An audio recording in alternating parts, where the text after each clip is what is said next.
I think this is a very, very important issue right now when it comes to Tibet,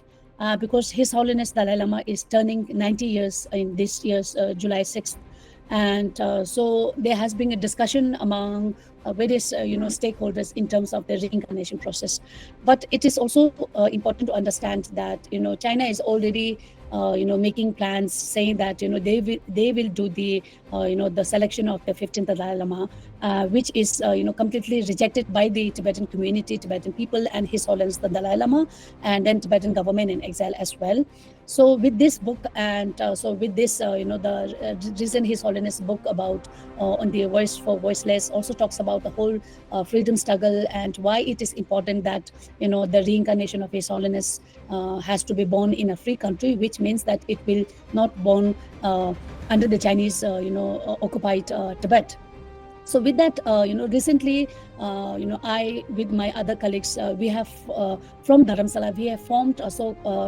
formed Tibet Advocacy Alliance India, and so from March 16th to March, from March, I think from March, for two weeks when the Parliament session was going on, we carried extensive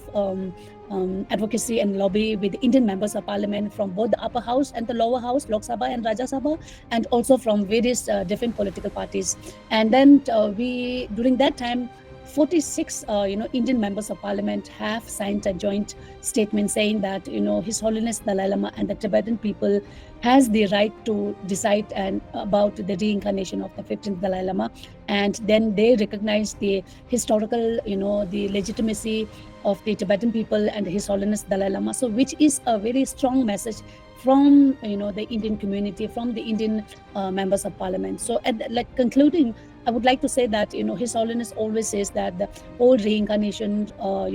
system, China has no rights to claim any of its authority on that, and so it will be His Holiness the Dalai Lama and the Tibetan people who will decide the reincarnation of the current His Holiness the Dalai Lama.